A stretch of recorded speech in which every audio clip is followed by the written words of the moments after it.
Hello बच्चों, let's read the question. If log of m to the base 8 plus log of 1 by 6 to the base 8 is equal to 2 by 3, then m is equal to.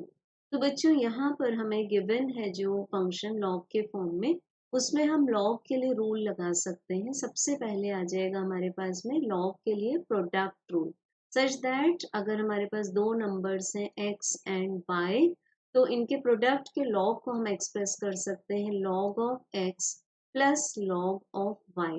अब बच्चों इस case में ये जानना जरूरी है कि बेस सभी के लिए सेम होगा. तो यहाँ पर हम लेफ्ट साइड को कैसे एक्सप्रेस कर सकते हैं, लॉग ऑफ, क्योंकि बेस 8 है तो इसको हम लिख सकते हैं log of product of m and 1 by 6 and to the base 8, this is equals to 2 by 3.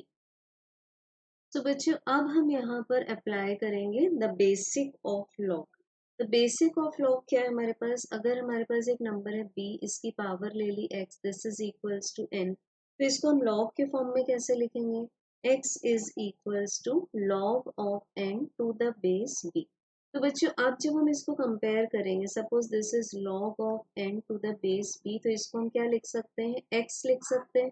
तो हमारे पास में वैल्यूज क्या है कंपैरिजन से, b की वैल्यू आ गई हमारे पास 8, n की वैल्यू है m बाई 6 और x की वैल्यू है हमारे पास 2 by 3.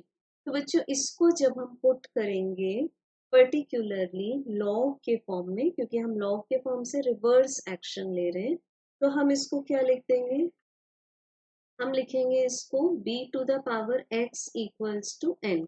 It means 8 to the power 2 by 3 equals to m by 6.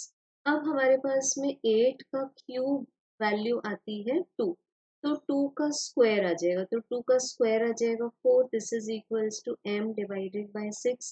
तो बच्चों क्रॉस मल्टीप्लिकेशन से m की वैल्यू मिल जाएगी 24.